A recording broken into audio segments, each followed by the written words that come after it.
Bom dia. Daniel Monteiro, 34 anos, a cerca de 3 meses de completar 3 anos na presidência da Confederação do Desporto de Portugal, onde sucedeu a Carlos Paulo Cardoso, que cumpriu um percurso de 21 anos a liderar a instituição. É o nosso convidado neste espaço de entrevista de A Bola TV.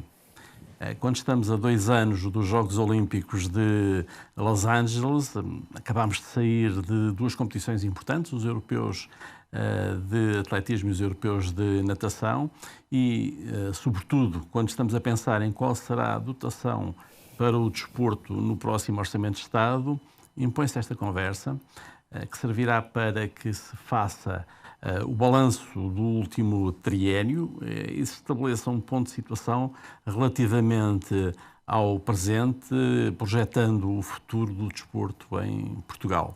Daniel, bem-vindo a esta casa e começo por lhe pedir que me diga se sente que cumpriu as expectativas que tinha quando assumiu a presidência da Confederação do Desporto. Muito obrigado, antes de mais, à Bola e ao José Manuel Delegado em particular por este convite e por esta conversa. Eu, quando me candidatei à Confederação do Desporto de Portugal, em dezembro de 2023, filo com a vontade clara de congregar as federações desportivas em torno de matérias e de vontades que pudéssemos e de propostas que pudéssemos apresentar ao Governo e aos partidos para reformar o desporto português. Tínhamos a clara convicção que era necessário dar mais voz e mais músculo àquilo que era a capacidade interventiva e às vontades, às ideias e também aos problemas que as federações desportivas estavam a atravessar. Significa que 3 anos após essas eleições e após assumirmos a presidência da Confederação do Desporto de Portugal, temos vindo precisamente a diagnosticar os problemas do desporto português, fizemos esse diagnóstico, mas também a apontar soluções. E é algo que nos caracteriza, é o facto de identificarmos problemas, mas não nos ficarmos apenas pela identificação dos problemas, apontamos soluções. E mal assumimos funções, apresentamos as prioridades políticas ao Governo e aos partidos para a legislatura. Apresentámos um conjunto de prioridades com um plano de ação associado para a legislatura, que foi depois renovado em 2025, tivemos eleições antecipadas e, portanto, voltámos a apresentar essas prioridades.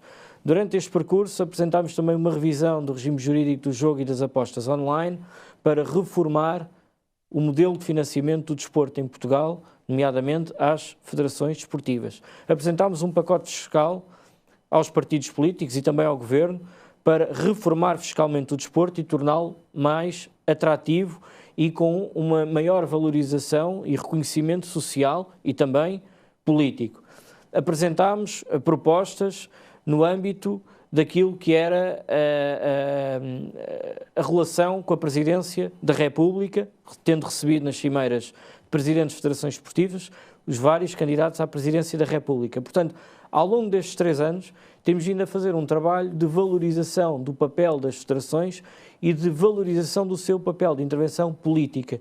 Aquilo que eu posso dizer hoje é que as federações esportivas têm um peso político radicalmente superior àquele que tinham em 2023. E, portanto, a esse respeito, o balanço é positivo porque assumimos e demos força e voz àquilo que eram as vontades das federações desportivas em Portugal. Não se sente limitado na sua ação pelo facto da intervenção que tem, até pela natureza da Confederação de Desporto de Portugal, que é uma voz comum do associativismo interlocutor do Governo na definição das políticas desportivas, ser mais política e agregadora do que executiva? É um facto, não temos poder executivo, isso compete ao Governo, mas eu, desde que esteja a defender o desporto, nunca me sinto limitado. Eu costumo dizer que à sociedade civil e às diferentes entidades que representam a sociedade civil, no caso da Confederação de Desporto de Portugal, reflete-se na área do desporto, mas compete à sociedade civil diagnosticar os problemas e apontar soluções, identificar caminhos para reformar os diferentes setores da atividade, no nosso caso, o desporto. Ao Governo, que tem o poder executivo, compete a missão de olhar para aquilo que são os caminhos e as soluções apresentadas pela sociedade civil, analisar aquilo que está e que chega como propostas e governar de acordo com esse diagnóstico efetuado e com as soluções apresentadas pela sociedade civil. Nem sempre vamos estar de acordo, muitas das vezes não estaremos de acordo, mas a verdade é que esta é a nossa forma de estar. É reconhecendo o papel executivo do governo, não nos imiscuímos na apresentação de soluções a quem tem o poder executivo. Obviamente que era mais cómodo e era mais fácil nem sempre assumirmos esta postura tão proativa, tão reivindicativa, tão exigente. Mas este é um papel que eu entendo que é fundamental existir no país. A sociedade civil ser forte para que o país possa olhar para o referencial que tem internamente, comparar com os melhores exemplos internacionais e perspectivar o futuro com ambição reformista e com ambição de crescimento. E é esse o caminho que estamos a fazer em Portugal no âmbito do desporto e por isso é que temos vindo a trabalhar com o Governo, independentemente quem seja e quem esteja no Governo, e com os partidos políticos com assento parlamentar. Qual é o feedback? É bom em termos teóricos e não é assim tão bom em termos práticos? Houve alguns avanços que foram sendo dados nos últimos anos, eu arrisco-me a dizer até na última década, ou nas últimas 2 décadas, vou-lhe dizer assim, o país tem olhado muito para o desporto, e o país político, vamos dizer assim, os governos, os sucessivos governos, têm olhado muito para o desporto numa lógica de investimento no alto rendimento e nos projetos olímpico e paralímpico. Se olharmos às últimas 2 décadas, o investimento no projeto olímpico e paralímpico mais do que duplicou. E, portanto, hoje os nossos atletas, integrados nesses programas de preparação, têm hoje condições muito similares e muito em linha com vários países europeus que são as referências. Portanto, hoje os nossos atletas têm estabilidade que não tinham há 20 anos atrás. É preciso reconhecer. Também houve coisas positivas que foram sendo feitas. O problema do nosso desporto é que nas fases anteriores a essa etapa, que é a etapa do topo, temos problemas muito deficitários. Vou-lhe dar um exemplo muito concreto.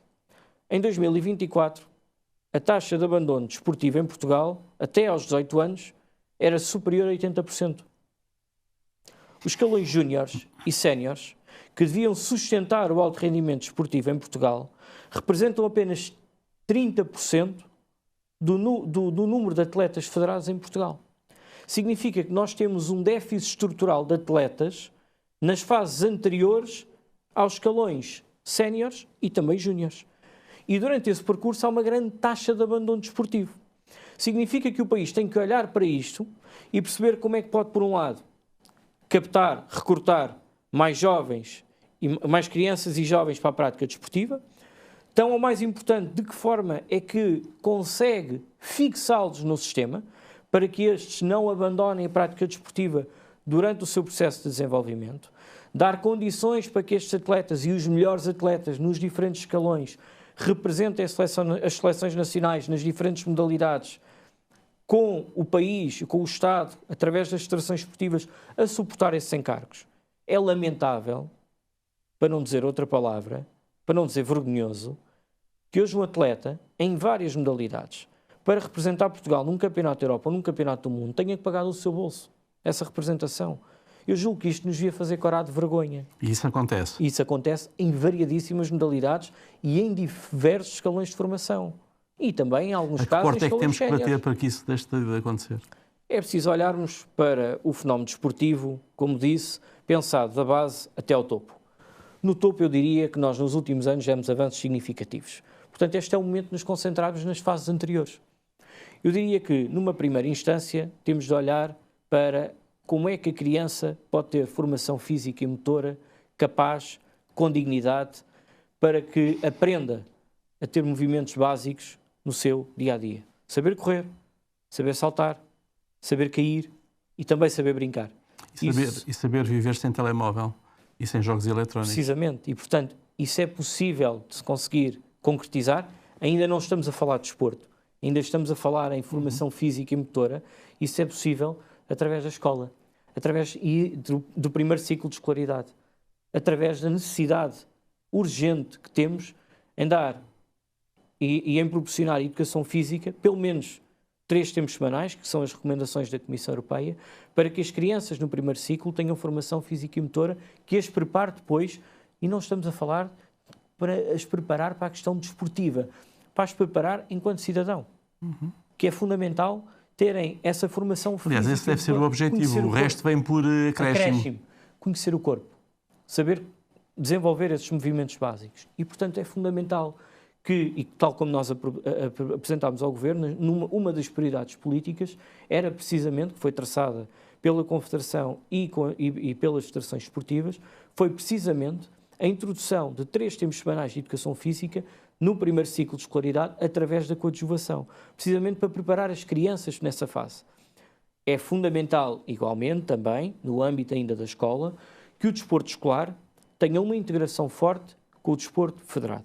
Fiquei contente de ver o novo plano de ação para o desporto escolar 2026-2036, que tem como objetivo reforçar a ligação ao desporto federado e, no meu entender, deve até dar passos significativos numa lógica de integração de quadros competitivos, de acordo com critérios desportivos / competitivos e também de acordo com critérios territoriais. Porque o público é o mesmo, as crianças estão ali disponíveis e são as mesmas no desporto federado e são as mesmas no desporto escolar. Portanto, o nosso público-alvo é o mesmo, são aquelas crianças que estão claramente identificadas. E, portanto, esses quadros competitivos têm que se complementar e, em alguns momentos, têm que se integrar. E, portanto, dessa forma é preciso que o desporto escolar ganhe mais músculo e ganhe uma forma de ligação clara também ao desporto federado, para que os clubes aproveitem depois o trabalho feito a montante e formação física e motora, introdução no desporto escolar, passagem para o desporto escolar. O que me está a dizer é absolutamente certo e do ponto de vista teórico é inatacável. Do ponto de vista prático, qual é o ponto de situação? Nós necessitamos de dotar o desporto em Portugal de recursos para que as federações possam executar um projeto de desenvolvimento para cada uma das modalidades. Não podemos pensar o desporto de forma isolada, em que cada federação anda a contar tostões para manter a porta aberta e para tentar levar um atleta a um campeonato da Europa, a ter que escolher se leva um fisioterapeuta ou se leva outro atleta, se vai àquele campeonato da Europa no escalão sub-14 ou se vai àquele campeonato do mundo sub-16. Isso não é sustentável a médio e longo prazo. Como não tem sido sustentável ao longo dos anos. Os resultados desportivos que temos vindo a ter, e temos vindo a ter resultados importantes, são muito mais fruto do talento, da capacidade de trabalho e da superação dos atletas e das equipas que os acompanham, do que propriamente uma política desportiva massificada na base, que depois, em que os melhores atletas sobressaem. E, portanto, é fundamental dotar as federações esportivas de recursos, e quando falamos de dotar as federações esportivas de recursos, é importante que se diga, parece que se cria uma nuvem cinzenta em que os recursos são atribuídos e que não existem critérios. Como se isso alguma vez tivesse acontecido. Obviamente que, numa lógica de existirem mais recursos, têm que ser definidos critérios, objetivos, métricas de avaliação, métricas também de diagnóstico para aquilo que é a realidade atual para cada federação e métricas auditáveis a médio e longo prazo para o cumprimento desses objetivos, através da Administração Pública Desportiva, do Estado, do IPDJ, na relação com as federações desportivas. Definir muito bem qual é o ponto de partida e qual é o ponto de chegada em vários aspectos. Captação, recrutamento de atletas para os quadros competitivos mais jovens, percentagens de fixação de atletas durante as diferentes fases de desenvolvimento esportivo, profundidade competitiva e diversidade dos quadros competitivos, índole nacional, regional e local, para que tenhamos uma profundidade competitiva mais alargada, oportunidade aos melhores atletas nacionais de representar as seleções nacionais e avaliação de acordo com os resultados esportivos, e também deve haver uma componente de avaliação na lógica da boa gestão e da boa governança das organizações desportivas. Com base em tudo isto, com base em todos estes aspectos, devem ser definidos critérios, métricas auditáveis, para que, ao longo do processo, isto possa ser avaliado. Agora, é preciso que as federações tenham recursos para até terem a sua ambição de irem mais além. Mas em relação aos recursos, e embora ao nível de alta competição tenha havido uma melhoria significativa, o que é verdade é que neste século a dotação para a cultura, por exemplo, e muito bem, e acho que é uma medida absolutamente justa, foi muito mais aumentada do que a dotação para o desporto, quando partiam mais ou menos numa mesma base, e hoje em dia o desporto tem incomensuravelmente menos. Na década de 90, os orçamentos da cultura e do desporto eram semelhantes. E hoje? A cultura tem hoje cerca de 7 vezes mais de orçamento do que o desporto. E isto significa que o desporto, ao longo dos anos, foi perdendo poder de compra, capacidade competitiva assim, até com outras áreas. E neste contexto não estamos minimamente a dizer que está a ser dado dinheiro a mais à cultura. Não. À cultura, se calhar, ainda está a ser dado dinheiro a menos. Simplesmente, relativamente ao desporto, houve uma discriminação positiva da cultura e uma discriminação negativa do desporto.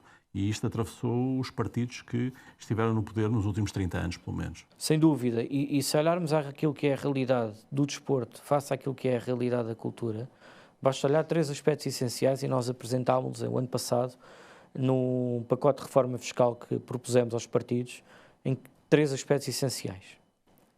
Equiparação da isenção do IRC às organizações sem fins lucrativos, tal como acontece nas organizações culturais. As organizações esportivas não estão isentas de IRC, as organizações culturais têm essa isenção. IVA dos espetáculos desportivos. Até 2012, o desporto e a cultura tinham IVA à taxa reduzida. Entretanto, 2012 até 2018, por altura do período da Troika, a taxa que era reduzida passou à taxa normal de 23%.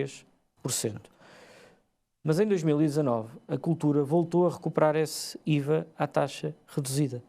Mas o desporto não recuperou esse IVA à taxa reduzida. Porquê é que um espetáculo cultural, porquê é que um cidadão português que quer assistir a um espetáculo cultural paga IVA à taxa reduzida, mas se quiser assistir a um jogo de basquetebol, a um jogo de voleibol, a um jogo de handball, a um jogo de hóquei em patins, num clube de base local, num clube de base regional, a pagar 3 euros, 5 euros pelo bilhete, tem que pagar IVA à taxa de 23%. Qual é a resposta que recebem do governo, dos governos, quando essa questão é colocada? Eu não consigo entender nem justificar decisões políticas erradas do passado.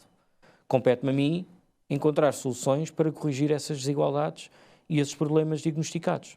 Por isso é que apresentámos estas soluções.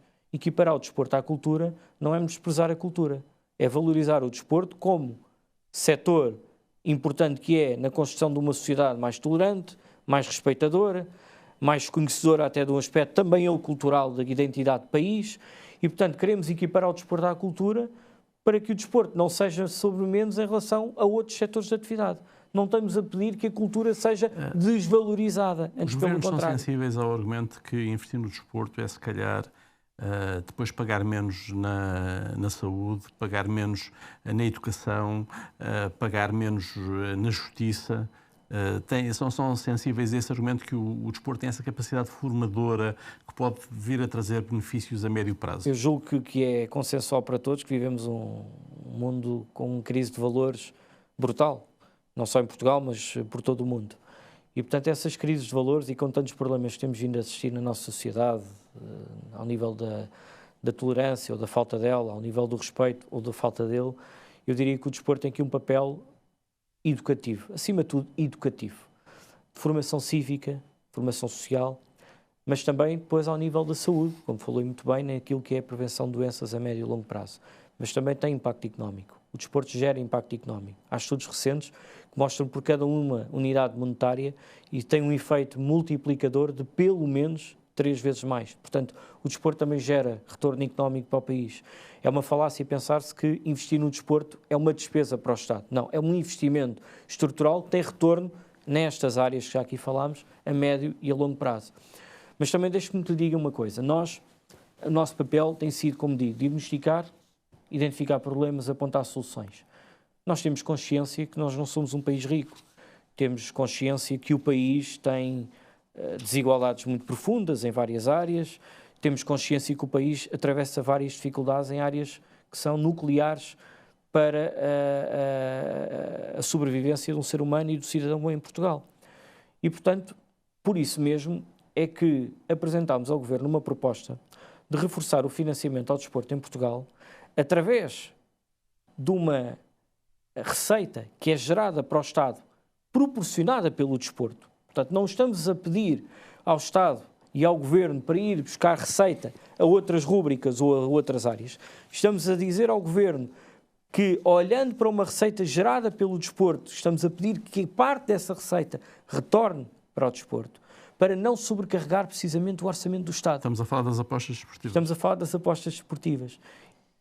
Só para termos a perfeita noção de que as federações esportivas aprovaram uma proposta por unanimidade, precisamente por reconhecerem que o país tem dificuldades, não querendo sobrecarregar o orçamento do Estado com mais investimento para o desporto, mas pedindo ao Estado que retorne para o setor do desporto uma parte da receita gerada por si.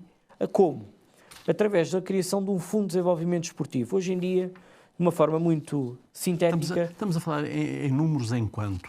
Estamos a falar de cerca de 15 milhões de euros. Neste momento, o Estado fica com 62,5% da receita do imposto relativo aos jogos e às apostas online em Portugal. 37,5% reverte para a Federação, que tutela a modalidade que é alvo da aposta. Portanto, o apostador, quando efetua uma aposta, há uma percentagem que é relativa ao imposto e 37,5% desse imposto reverte para a modalidade, ou para a Federação que tutela essa modalidade em Portugal. 62,5% reverte para o Estado. O que nós estamos a pedir ao Estado é que o Estado abdique de 7,5% para que o desporto passe de 37,5% para 45%.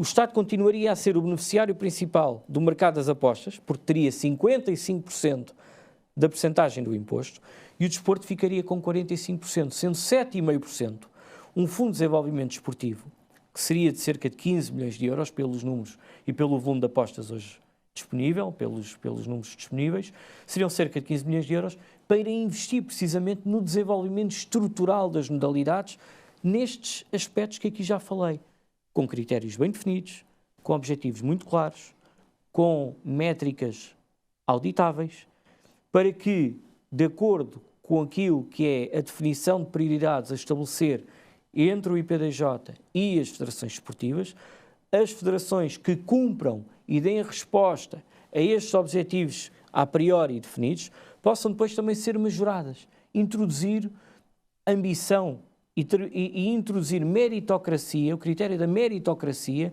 no sistema desportivo. Quem melhor trabalha, quem apresenta melhores resultados, e resultados não é só as medalhas alcançadas, é o número de atletas, é a diversidade competitiva, é se os quadros competitivos têm âmbito nacional, regional e local, é se têm abrangência territorial nos 4 cantos do país e nas regiões autónomas, é se os atletas estão a ter condições para representar Portugal a nível internacional. Isto são tudo objetivos que têm que ser definidos de acordo com a realidade de cada modalidade e avaliar no percurso a médio e longo prazo se essas métricas estão a ser alcançadas. Qual é a expectativa que tem em relação àquilo que o Estado decidirá em relação a essa proposta de aumentar 7,5%? O Primeiro-Ministro anunciou em 2025 a necessidade e a intenção de rever o regime jurídico do jogo e das apostas online. A Sra. Ministra já este ano também, em reunião connosco, reconheceu o valor da nossa proposta e que era um tema que estava em agenda e que o Governo estava a discutir. Recentemente, o Ministro da Economia anunciou que iria rever o regime jurídico dos jogos e das apostas online. Portanto, a nossa expectativa, e eu vou dizer, não é só expectativa, a nossa vontade e a nossa confiança é de que os responsáveis políticos com responsabilidade no desporto estejam atentos e, de certa forma, defendam os interesses do desporto e os interesses das federações esportivas, que são os interesses do desporto e os interesses do país, neste processo de revisão do regime jurídico dos jogos e apostas online. Quanto tempo é que isso vai demorar? Eu estou em crer que isto vai decorrer este ano, em 2026. Ainda durante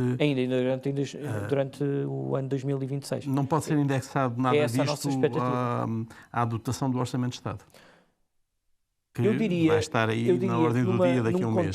Num contexto tão sensível como aquele que o país atravessa, com crises generalizadas, principalmente na habitação, no custo elevado de vida, na redução do poder de compra, era mais sensato e era mais inteligente, do ponto de vista político, devolver ao desporto uma parte da receita que é gerada pelo próprio desporto, do que estar a retirar de outras áreas e de outras rúbricas do Estado para atribuir ao desporto. Também, mas esse dinheiro que vai para o Estado, proveniente das apostas desportivas online, também vai ser utilizado noutras coisas. Com certeza. Portanto, tirar de um lado ou tirar do outro, depois no fim do dia, em relação aos gastos do Estado, Com certeza. é indiferente. Mas há um ponto essencial, é que essa receita é gerada só pelo desporto. Claro que sim. Não é gerada por mais nada. Aliás, não existe desporto. Isso é uma questão de justiça, Estado quase tem... mais do que uma questão de aritmética. Portanto, ir ao orçamento do Estado é ir a um bolo global. Ir aqui é ir a uma receita que é gerada pelo desporto. No dia que não houver desporto, não há apostas. Não há apostas, não há receita de imposto para o Estado. Portanto, aquilo que nós queremos é que haja mais desporto. Para haver mais desporto, é preciso que existam condições de investimento. Com essa premissa realizada, ou seja, os 45% reverterem para o desporto, e com a equiparação fiscal à cultura, ficaria satisfeito já? Ficaria muito satisfeito. Eu acho que era um passo muito importante que o país dava. Era um sinal político brutal que seria dado. E era também o reconhecimento do papel que as federações esportivas têm vindo a desempenhar ao longo dos anos. E é um papel que muitas vezes tem sido esquecido. Mas a verdade é que nós olhamos à realidade federativa e temos realidades altamente profissionais, como é a realidade de uma Federação Portuguesa de Futebol, mas temos realidades muito difíceis, realidades muito débeis, em que o Presidente de Federação é o Presidente que se preocupa em abrir a Federação, é o Presidente que se preocupa em pagar as contas da Federação, é o Presidente nós, quando falamos em Federação, pensamos muitas vezes na Federação de Futebol. Quantas federações há em Estamos Portugal, a falar de mais de 60 federações esportivas. A questão é essa, são e, 60. Portanto, a realidade, mais de 60. E, portanto, a realidade é muito diferente de caso para caso. Claro. E, portanto, também aqui deixo-me valorizar a capacidade que as federações desportivas têm tido de sentar à mesa e de congregar posições. E num país em que, e até um país político, que anda tantas vezes às avessas e anda tantas vezes de costas voltadas, com críticas muito mais destrutivas, até posições muito mais destrutivas do que construtivas, as federações têm vindo sempre a dar um exemplo ao país. Todas as nossas propostas têm sido aprovadas por unanimidade e houve sempre precedências, quer das federações com maior peso, com maior organização, com maior profissionalismo, e também houve cedências daquelas que têm menor dimensão. Portanto, houve sempre cedências com base no interesse comum. Repare, nós apresentámos uma proposta de revisão do regime jurídico dos jogos e apostas online, que foi aprovado por unanimidade por todas as federações esportivas. Mais de 60 organizações esportivas deram o ok, deram o sim a uma proposta que revoluciona e reforma substancialmente o desporto português e permite oferecer condições de investimento às federações no desporto em Portugal como nunca existiu. E volto a dizer, quando se fala em condições de investimento, não é passar o dinheiro e não haver escrutínio. Tem que existir métricas, tem que haver objetivos e tem que haver avaliação. Por isso é que existe um instituto público para fazer esse acompanhamento junto das federações desportivas. O que é que espera do Orçamento de Estado? Houve um pequeno aumento no orçamento para 2026, o que é que espera para 2027? Eu mais do que o que tenho como expectativa para o Orçamento de Estado 2027, a rúbrica que está lá naquele quadro famoso e que faz todos os responsáveis na área do desporto fazer a avaliação percentual ou fazer a conta de quanto é que cresceu, quanto é que diminuiu. Eu, mais do que isso, gostaria que a Assembleia da República, em outubro, voltasse a debruçar sobre a nossa proposta de reforma fiscal para o desporto português.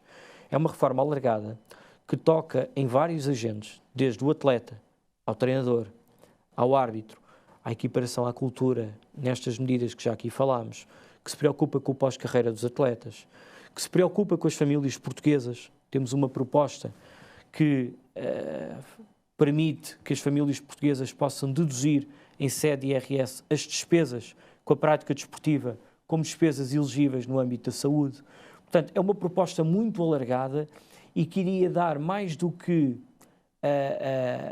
financiamento ao desporto, iria dar um sinal político ao país de que o desporto é importante e é um pilar essencial para o desenvolvimento individual e coletivo nacional.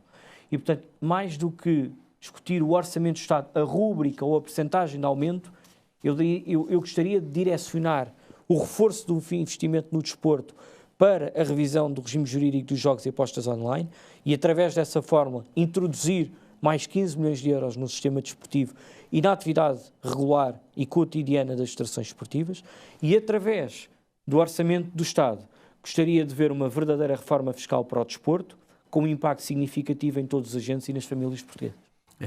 Sente-se otimista em relação a essa discussão em outubro? Repare, no Orçamento do Estado, na discussão do Orçamento do Estado para 2026, para este ano, portanto, decorrida em outubro, novembro de 2025, as nossas propostas chegaram à luz de discussão na especialidade. Algumas delas, ou a grande maioria delas, esbarrou na vontade, ou na vontade maioritária dos partidos políticos e dos votos na Assembleia da República, mas a verdade é que cada partido, à sua imagem, acabou por se rever nas nossas propostas. Algumas propostas foram defendidas pelo partido A, outras foram defendidas pelo partido B, C ou D, mas de certa forma houve uma preocupação com as propostas que apresentámos. Para este ano, eu gostaria agora de que existisse um maior entendimento em torno destas propostas. E, portanto, essa é a nossa expectativa e vai ser esse o trabalho. Voltar a apresentar este pacote de reforma fiscal, discutindo e negociando medida a medida com cada partido, para que em determinadas matérias possam existir entendimentos que tornem possível o voto favorável destas propostas na Assembleia da República em sede de discussão do Orçamento do Estado.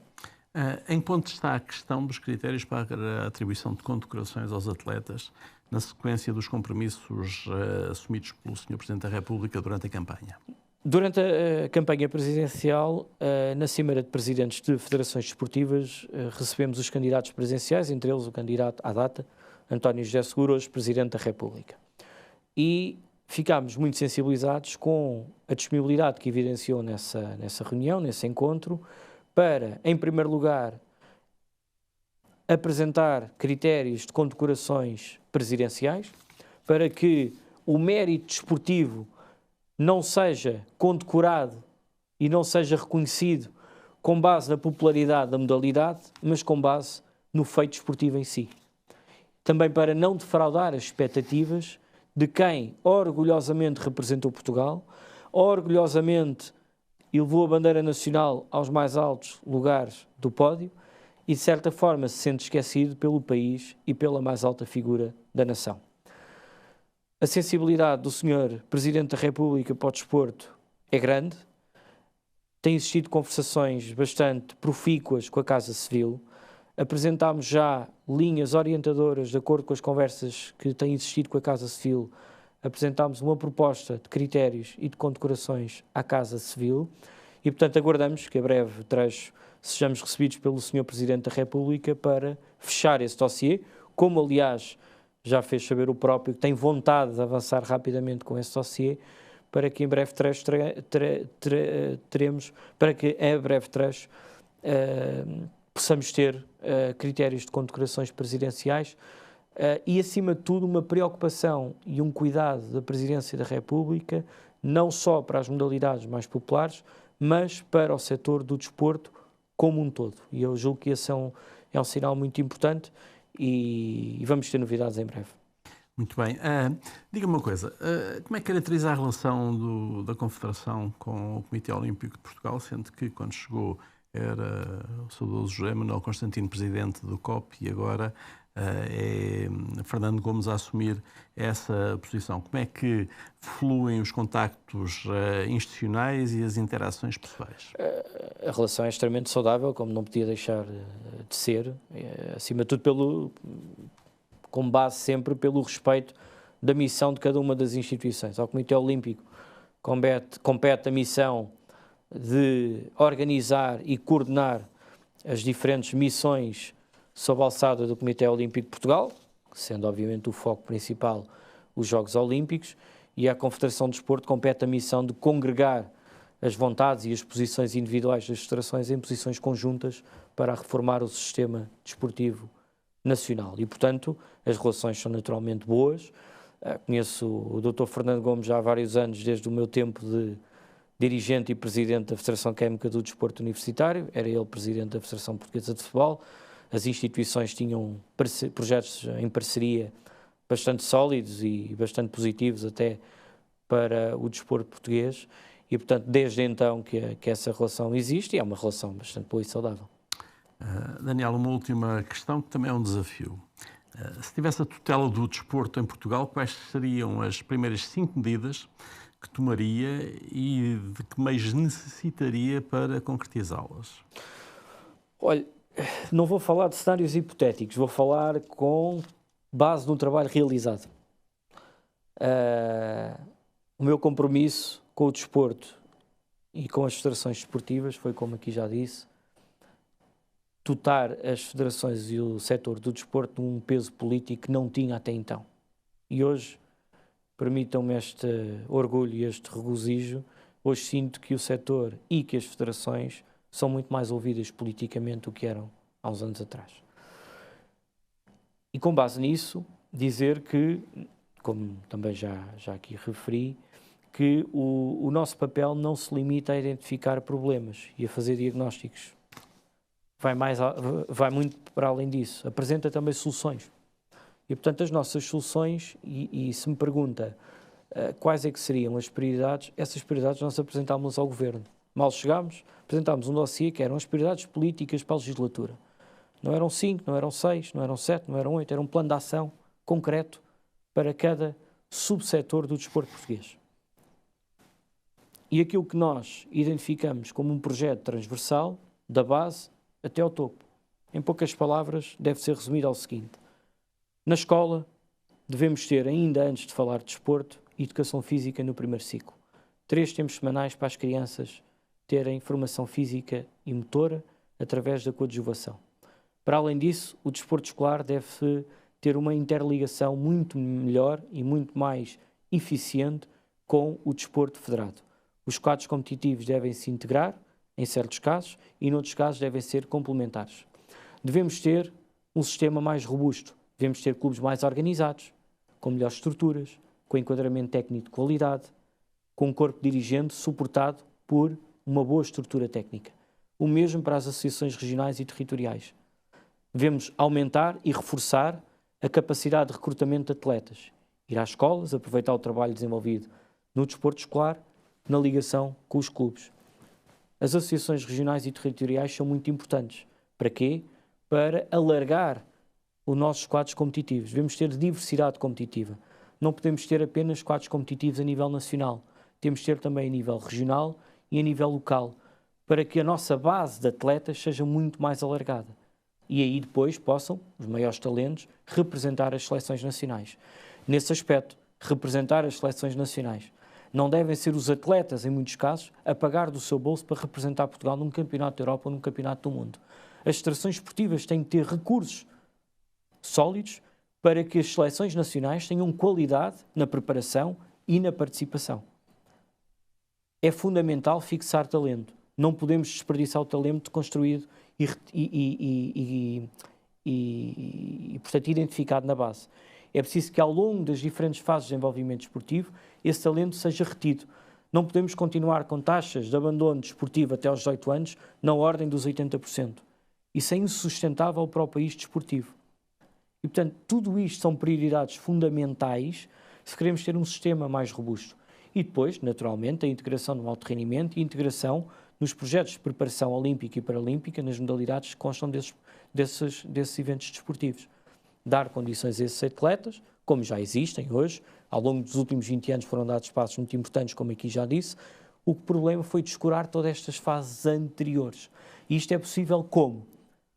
Reforçando o investimento às federações esportivas, através da revisão do modelo de financiamento e através da revisão do regime jurídico dos jogos e apostas online, com a introdução de mais 15 milhões de euros para o desporto português, com a introdução desses 15 milhões de euros por via do Fundo de Desenvolvimento Desportivo, devem ser definidos critérios objetivos nestas áreas todas, nestas fases todas, devem ser definidos esses objetivos entre o IPDJ e as federações esportivas.